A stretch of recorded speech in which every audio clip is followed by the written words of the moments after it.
Guidance is internal. Ignition sequence starts. 5, 4, 3, 2, 1, 0. All engine running. Liftoff. We have a liftoff.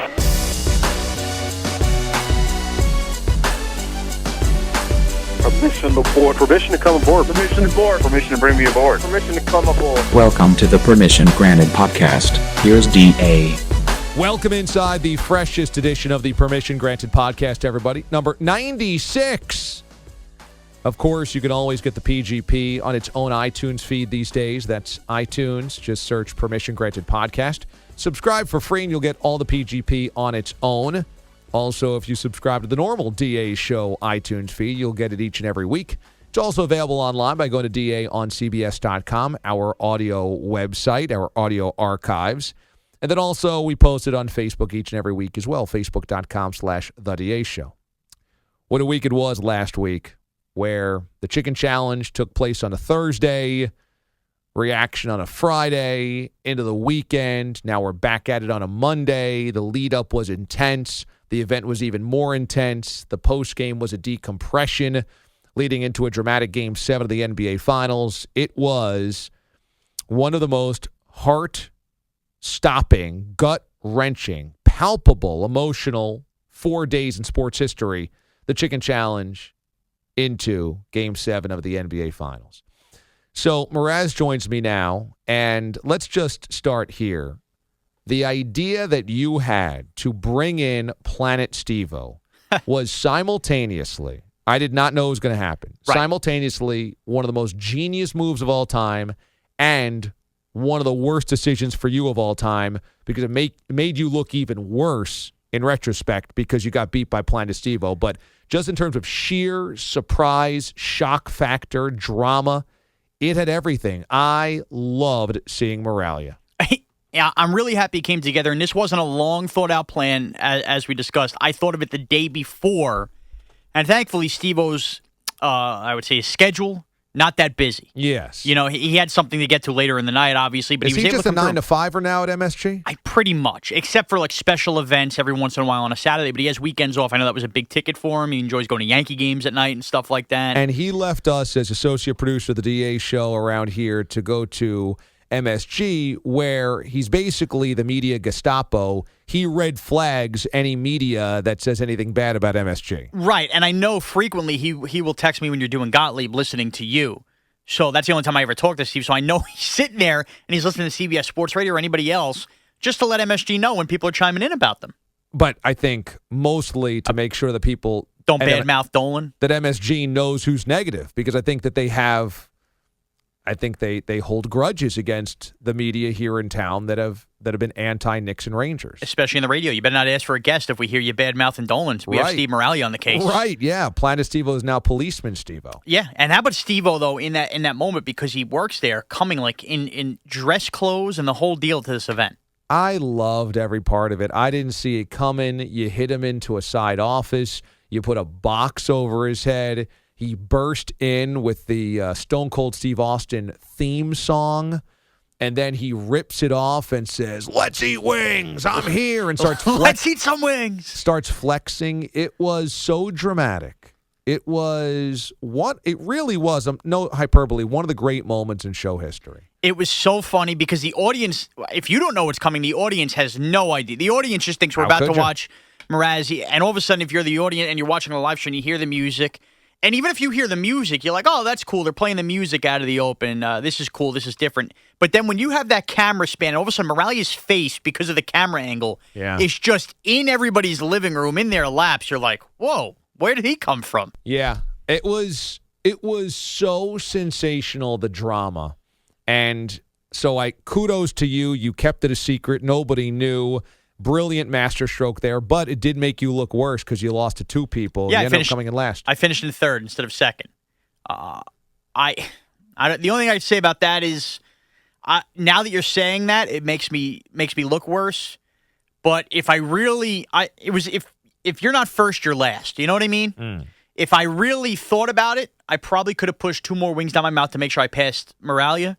But you knew you lost. But I knew I lost, so finishing in second wasn't really a big deal to me. So what you're saying really doesn't bother me from the aspect that I lost it too. Shockingly, if there was no Gotham City cheerleader and just you versus Moralia, it would have been a more dramatic challenge. I don't know who would have ended up coming out on top there. Yeah, but you know what? At the same time, do you really care who won the NFC East in football? Or, Carolina went and won the NFC?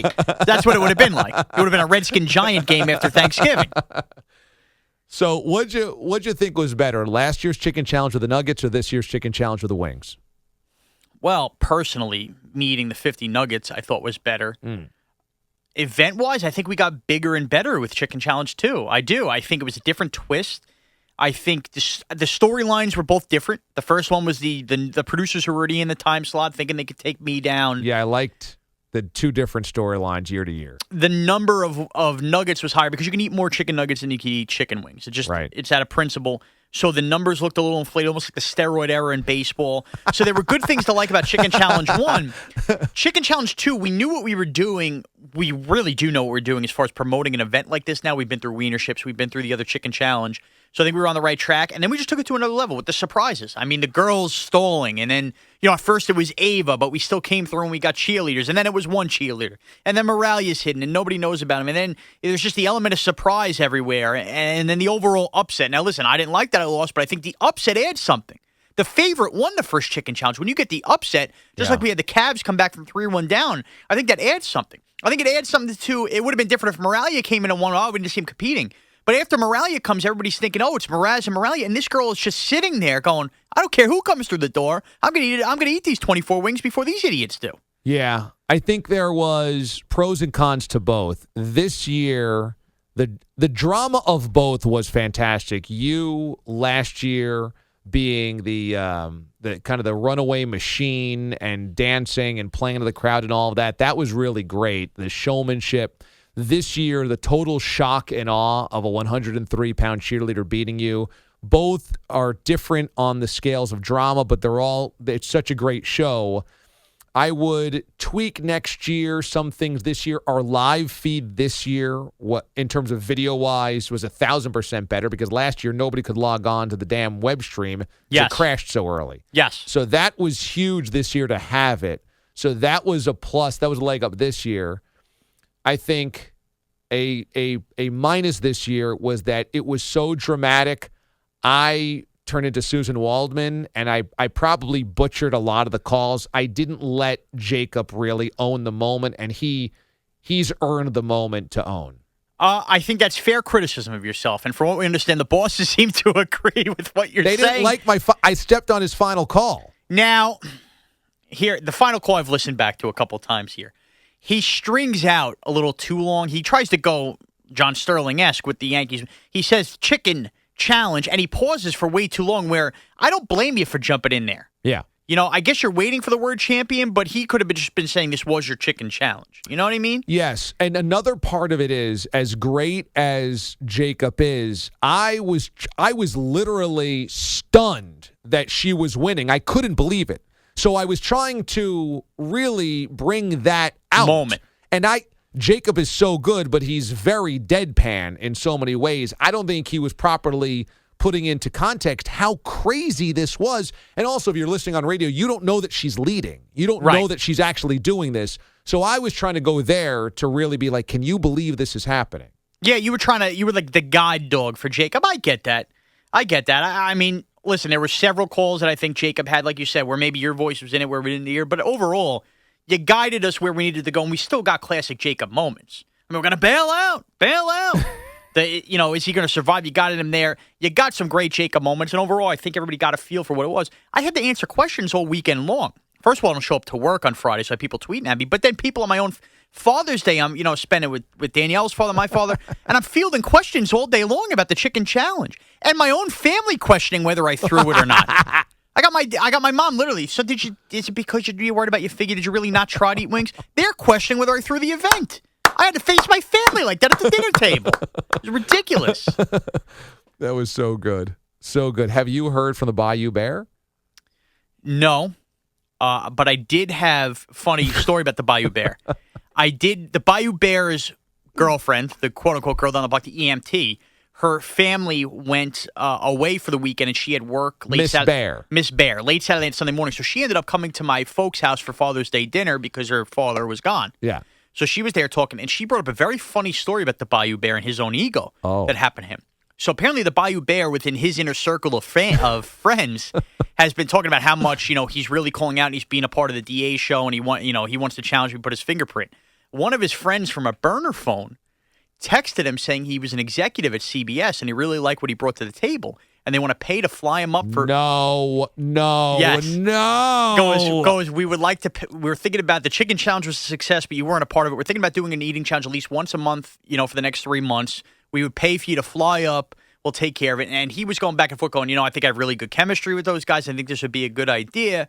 And lo and behold, the guy texted him, goes, all right, I'm going to need you to fill out this form, and we're going to be in contact with you. Sends him a link.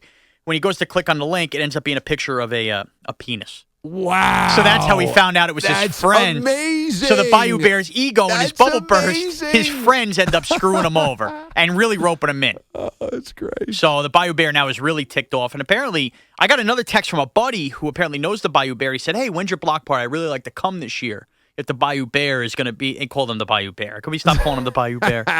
So there's a lot going on with him still. And, he's still trying to find his way to butt his head into this business.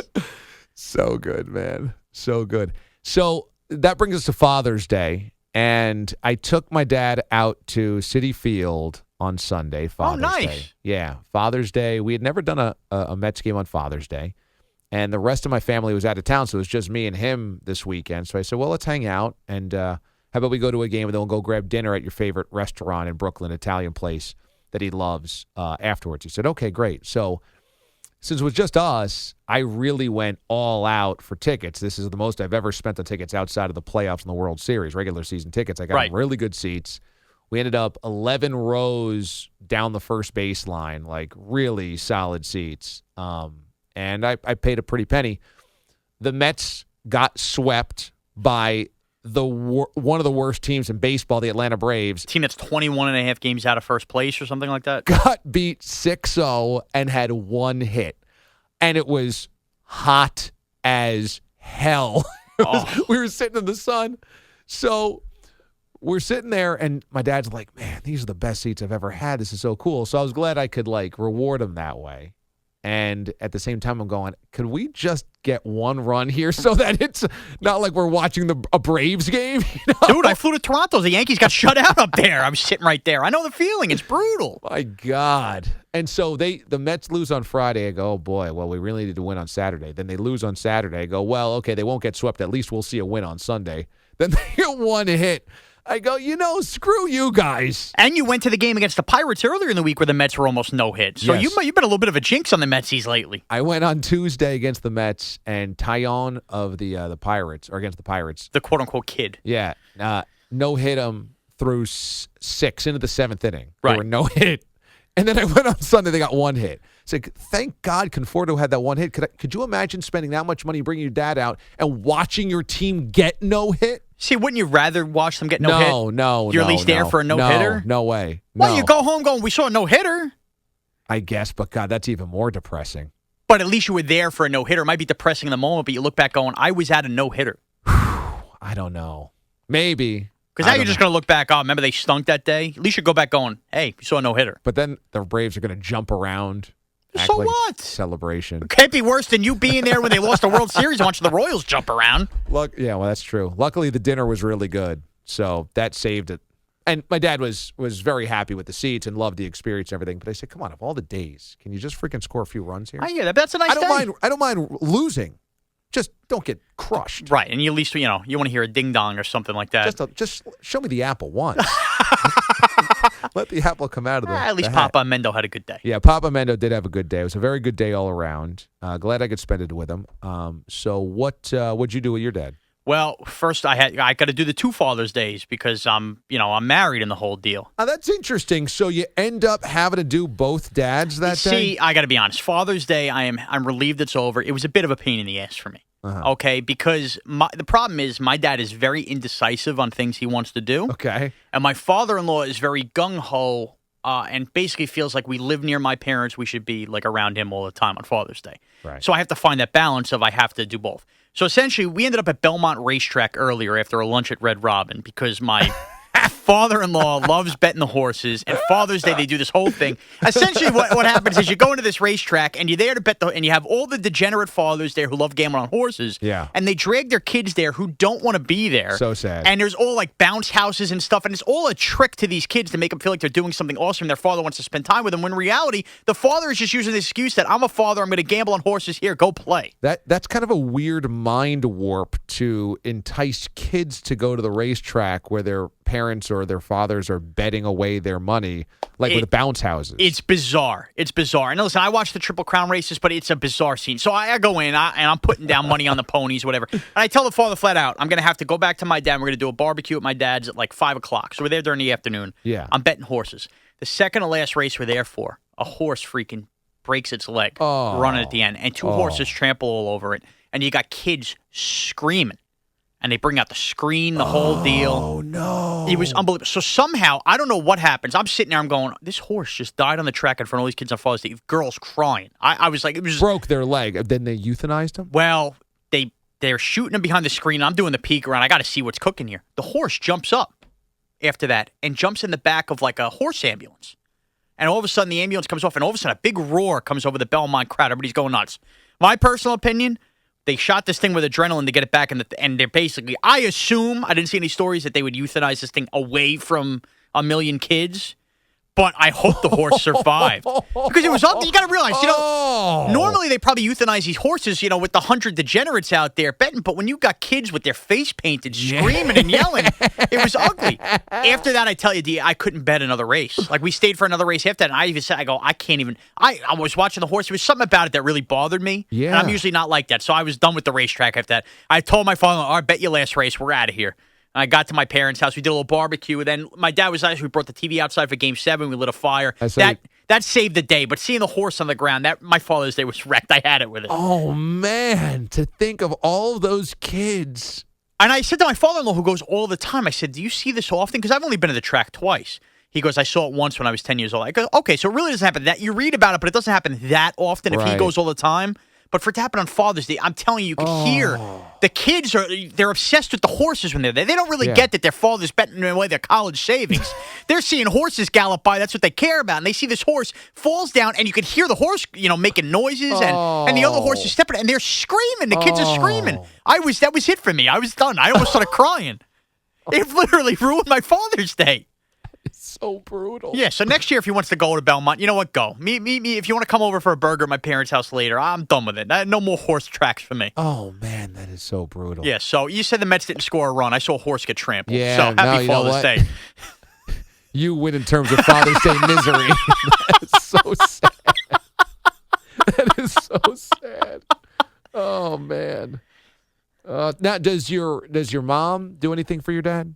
I mean, my mom leaves it up to us. Pretty much. My mom. She's like, you want to do something for Father's Day, you do it. Yeah, the thing was when we were younger, we always used to go to like an aunt or an uncle's house or something like that. So not really. My mom really doesn't do anything. I don't even know if my mom gets my dad a card, to be honest with you.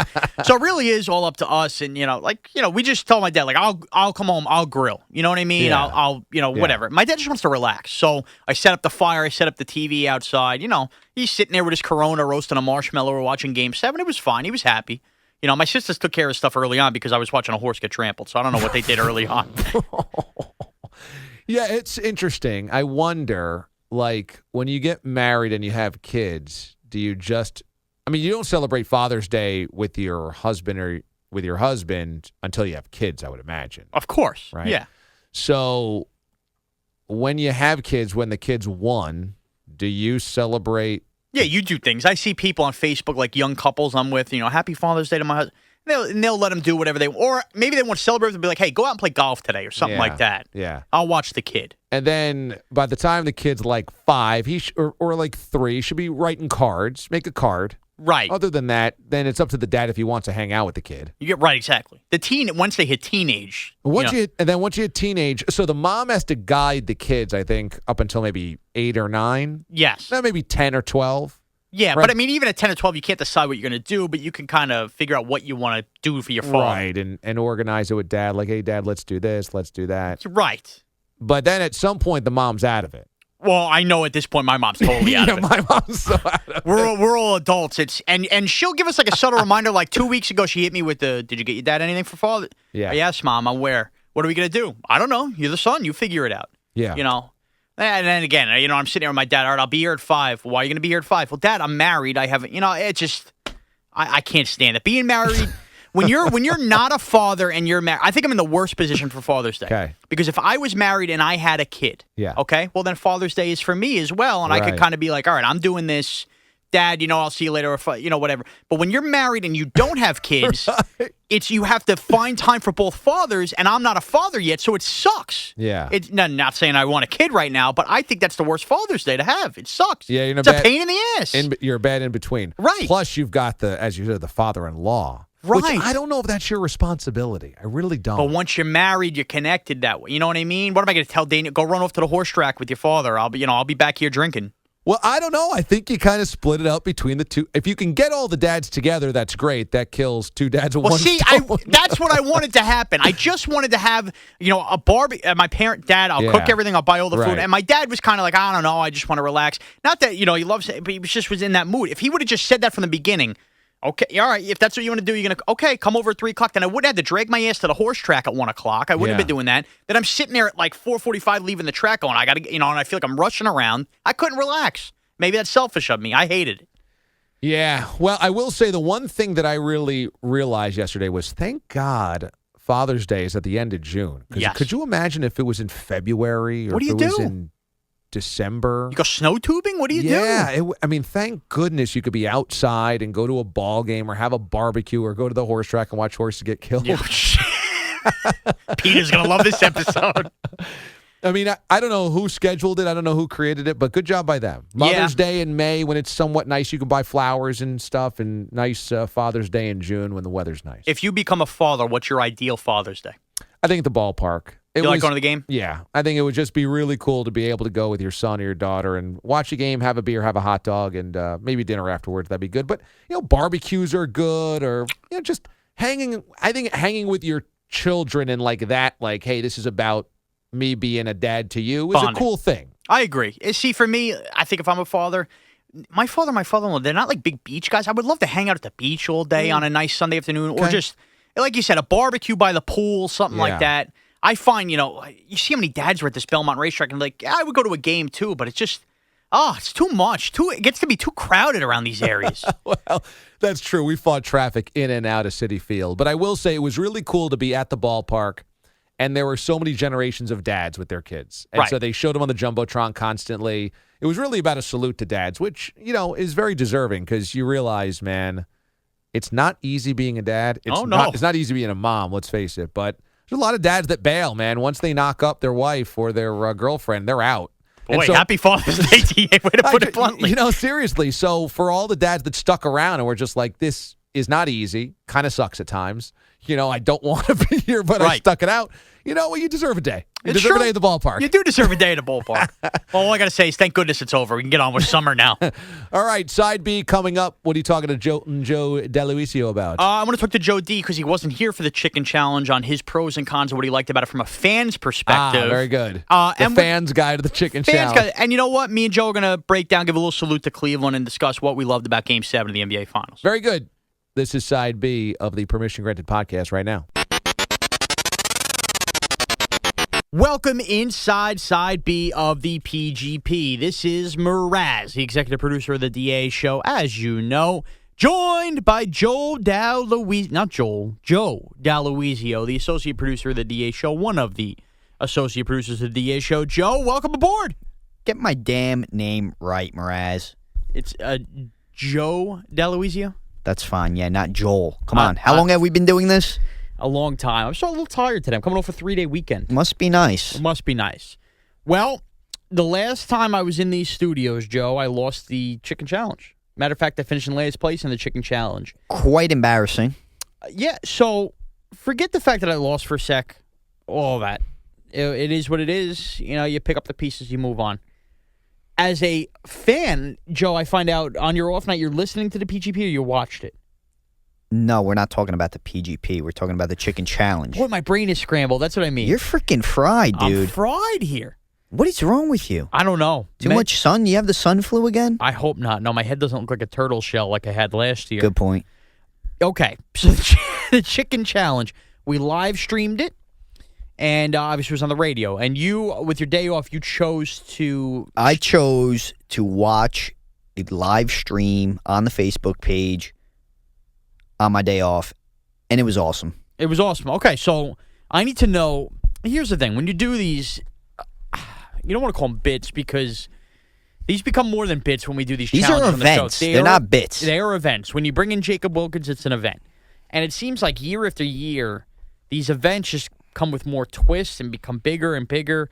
And the Chicken Challenge, this one felt like that. I actually had, and this is no exaggeration, I had nerves at one point heading into the Chicken Challenge because I realized, man, we've hyped up me eating a lot. What if these girls do beat me? Girls, because that was before they switched to the one girl, Shauna, who ended up beating me. Which was a huge plot twist. They already didn't show up on time. Then you find out that it's only one girl eating, and you're like, this is going to be a disaster. Exactly. So, like you said, event. I was nervous. For you as a fan listening, I'm anxious to hear the listener reaction because I'm sure there are people that loved it, and I'm sure there are the people, the hardcore sports fans going, can you not do this nonsense? Can we just talk NBA Finals?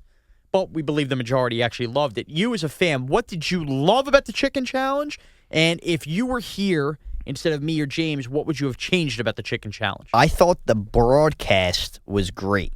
Okay. The video stream, we've tried using the other Tiki and Tierney stream. It always crashes. It's always a disaster. I thought the Facebook Live, the decision to use Facebook Live was crucial, and it really made a difference. Now, the one thing, though, that I do have that I would complain about with the Facebook Live is the angle of the video.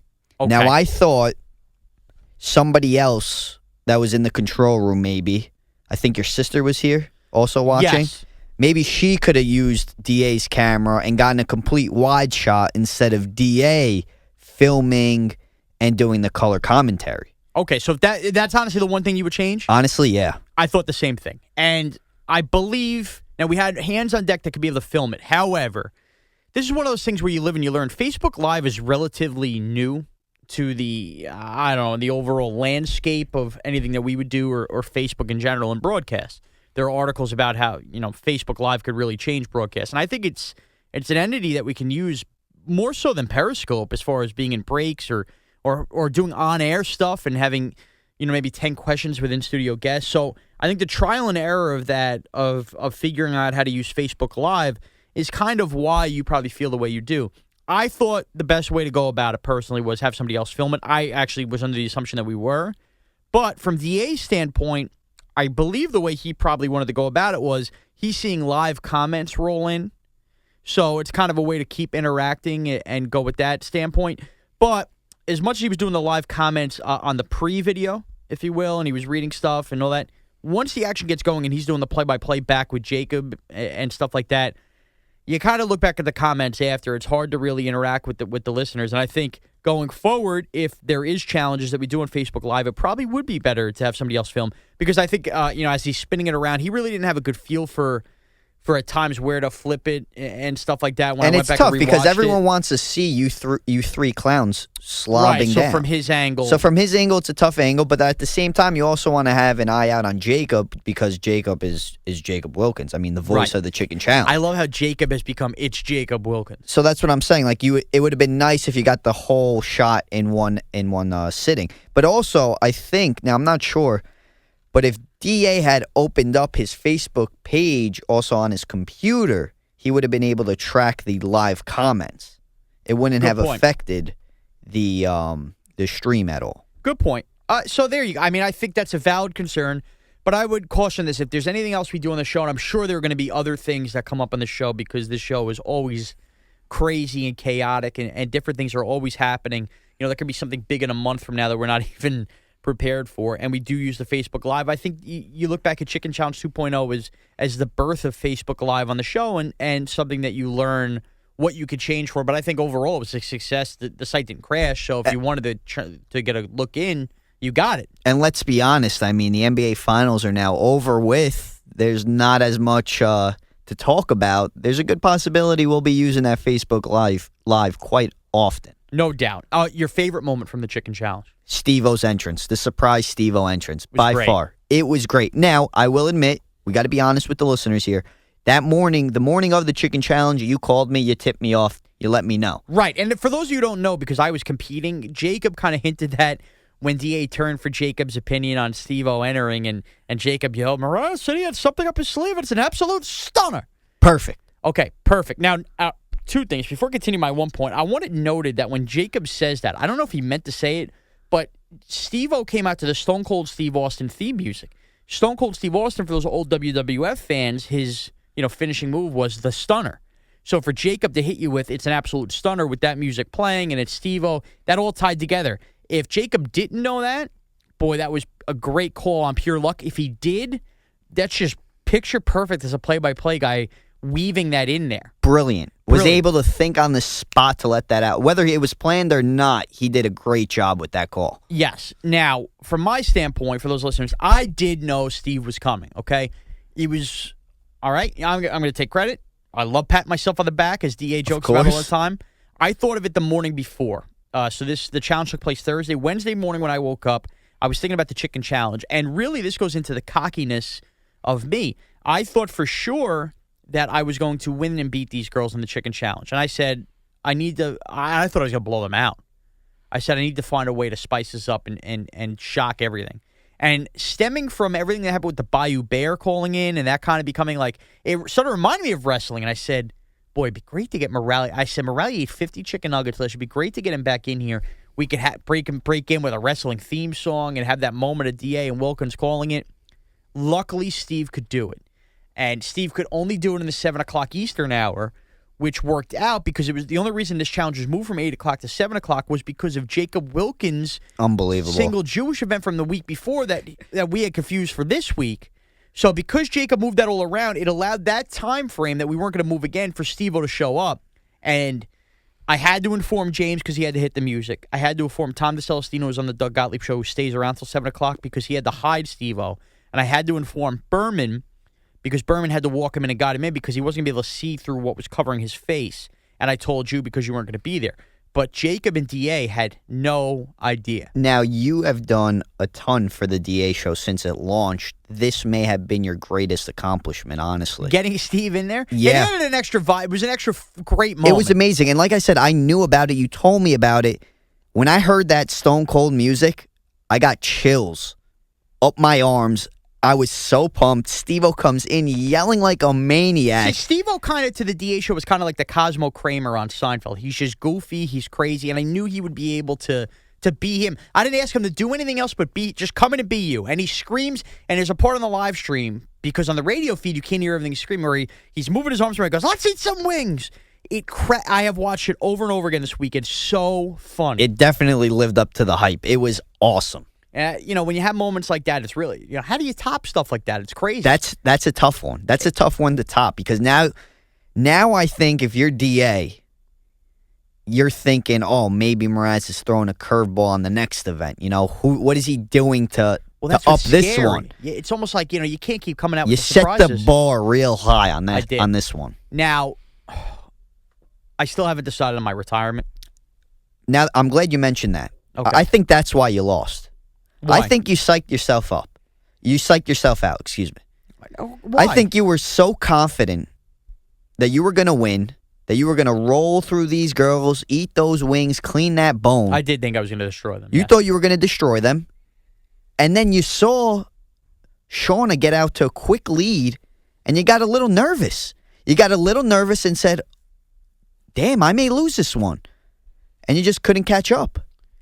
Yeah, that's fair. And you keep talking about, I'm going to retire, I'm going to retire, I'm going to retire. You just weren't ready for the moment. Fair. I really don't know how to respond to that. Fair. I'm going to say this. I'm going to take some time like Peyton Manning did to go over my options. You can't. You can't. There's nothing to think about. I can't ever participate again, right? No, you need to participate. You Why? want to go out as a loser like that? That's embarrassing. You finish in last place. Joe, what if I go out as a double loser here? You keep going till you win, damn it. Joe, then you ruin your career stats, your career record. I don't know. These are things we have to think about. I would also say that even if I don't compete, I think just the unbelievableness of this event, to go with the first one, I think the Chicken Challenge has to be a staple in DA show lore now. It has to happen every year.